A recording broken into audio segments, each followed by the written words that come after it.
ఇట్లా ఒక్కొక్క చెట్టుకు నీళ్లు పోసుకొని పెంచుతున్నారు ఈ రైతు పెదకాపు గారు. తూర్పుగోదావరి జిల్లా రాజమండ్రికి సమీపంగా ఉన్నటువంటి కొవ్వూరు మండలంలోని పెనకనమిట్ట సావరం గ్రామంలో ఉన్నాం. వారు కాకర పాదులు పెట్టుకొని పెంచుతున్నారు. ఎందుకండి ఇట్లా చెట్టుకి ఎందుకు నీళ్లు పోస్తున్నారు? నీళ్లు మీకు పుష్కలంగా ఉన్నాయి కదా? ఉన్నాయండి. ఈ చలికాలంలోనూ కంత పాదు కాంత ముడతగట్ట వస్తుందండి. ఎన్ని రోజుల మొక్క ఇది? ఇది నెలల మొక్క అండి. నెలల మొక్క.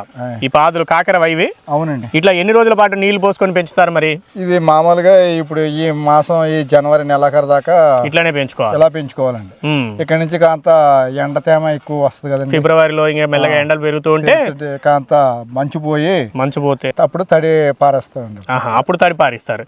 ఇప్పుడైతే పారించారు, ఎందుకంటే మంచు ఉంది కాబట్టి ఎక్కువ నీళ్ళు. ఎన్ని రోజులకు ఒకసారి పోస్తారు? ఇట్లా వారానికి ఒకసారి పోతున్నాం. ఎన్నిసార్లు పోసుకుంటారు రోజులో? వారంలో 2 సార్లు పోతున్నాం అండి. వారంలో ఒక రోజు 2 సార్లు పోస్తారు. అంటే ఈ రోజు ఉదయం పోసినట్టున్నారు, ఇప్పుడు 1 లీటరు, అంటే చెట్టుకి 2 లీటర్లు పోసుకుంటారు. అవునండి. సుమారు 1 ఎకరం పందిరి ఇది. కాకర పాదులు పెట్టుకున్నారు. చలికాలంలో మంచు ఉంటుంది కాబట్టి ఇట్లా నీళ్లు పోసుకొని పెంచుకుంటున్నాము. ఎందుకంటే నీళ్లు పారిస్తే ఆ మంచు కారణంగా మొక్క అంతా కూడా ముడతొచ్చి ఎదుగుదల ఉండదు, కాబట్టి ఈ జాగ్రత్త తీసుకుంటున్నాం అనేది పెదకాపు గారు చెప్తున్నారు.